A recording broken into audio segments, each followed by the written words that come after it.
Katanya masa depan itu ada di teknologi, tapi siapa yang menjaga tanah?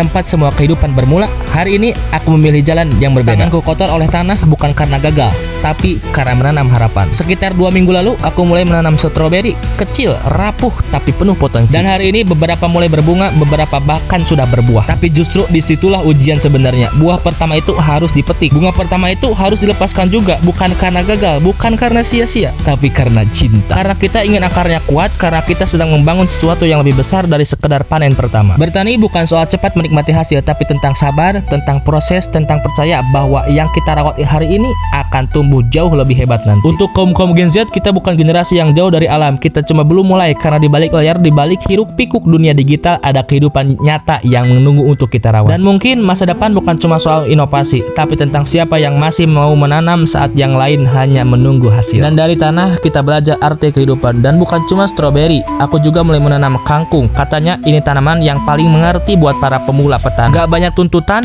gak ribet dirawat, tapi tetap tumbuh dengan setia. Ada sesuatu yang tenang dari melihat kangkung tumbuh. Cepat, sederhana, tapi pasti. Seolah dia bilang, tenang aja, mulai dulu, nanti juga panen. Dan di sudut lain, aku nemu benih lama di rumah. Benih lobak ya teman-teman. Gak direncanakan, gak disiapkan, tapi justru dari yang tak sengaja itu muncul harapan baru. Karena kadang yang kita butuhkan bukan hal sempurna untuk memulai. Cukup apa yang ada, lalu kita rawat dengan sepenuh hati. Terakhir, gak semua harus instan, tapi selalu ada yang bisa dipanen kalau kita mau mulai. Anjay.